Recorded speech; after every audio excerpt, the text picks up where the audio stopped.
রাতের গভীর নিস্তব্ধতায় হঠাৎ মাটি কেঁপে উঠল। ঘুম ভাঙার সাথে সাথে যেন পুরো পৃথিবী উল্টে গেল।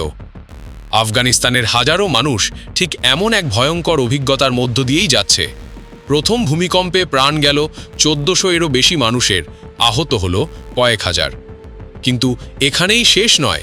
২ দিন পর আবারও আঘাত হানল ভয়ঙ্কর আফটারশক। প্রশ্ন হচ্ছে, এই ধাক্কা সামলাবে কিভাবে বিপর্যস্ত আফগানিস্তান? পূর্ব আফগানিস্তানের রিক্টার স্কেলে ৫.২ মাত্রার আফটারশক আঘাত হেনেছে। এর আগে রবিবারে ৬ মাত্রার ভূমিকম্প পুরো অঞ্চলকে কাঁপিয়ে দিয়েছিল, যেখানে প্রাণ হারিয়েছে অন্তত ১৪০০ মানুষ, আহত হয়েছে ৩,০০০-এরও বেশি। ভূমিধস আর ধ্বংসস্তূপে আটকে পড়ায় উদ্ধার কাজ আরও কঠিন হয়ে পড়েছে।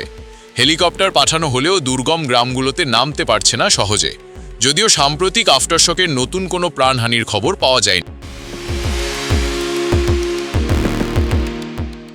আফগানিস্তান ভৌগোলিক কারণে ভূমিকম্প প্রবণ দেশ, কিন্তু সাম্প্রতিক এই ধাক্কা ছিল কয়েক বছরের মধ্যে সবচেয়ে শক্তিশালী।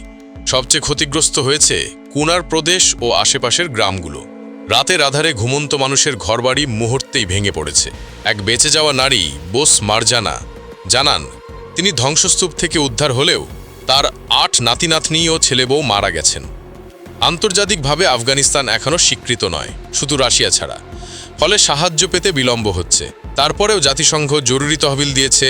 যুক্তরাজ্য ১ মিলিয়ন পাউন্ড সাহায্য ঘোষণা করেছে। ভারত, চীন ও সুইজারল্যান্ডও সহায়তার প্রতিশ্রুতি দিয়েছে। উদ্ধারকারীরা বলছে, হাজারো মানুষ এখনও নিখোঁজ। শিশুদের অবস্থা সবচেয়ে ভয়াবহ। কেউ কেউ বাধ্য হয়ে নদীর পানি খাচ্ছে।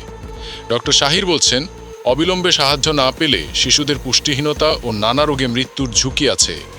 হাসপাতালগুলো ইতিমধ্যেই ভিড়ে ঠাসা। অনেকে করিডোরে চিকিৎসা দেওয়া হচ্ছে, এমনকি অস্ত্রোপচারও করতে হচ্ছে তড়িঘড়ি। আন্তর্জাতিক সংস্থাগুলো বলছে, আফগানিস্তানে খাদ্য সংকট, খরা আর সহায়তা কমে যাওয়ার কারণে এই বিপর্যয় আরও ভয়ঙ্কর রূপ নিতে পারে। প্রাকৃতিক দুর্যোগের সাথে লড়াই করা কোনো দেশের জন্য সহজ নয়। আর যখন সেই দেশ রাজনৈতিক ও অর্থনৈতিক সংকটে জর্জরিত, তখন পরিস্থিতি আরও ভয়াবহ হয়। আফগানিস্তানের মানুষের এই দুঃসময় কি দ্রুত কাটবে? আন্তর্জাতিক সাহায্য কি যথেষ্ট হবে? কমেন্টে জানাতে ভুলবেন না।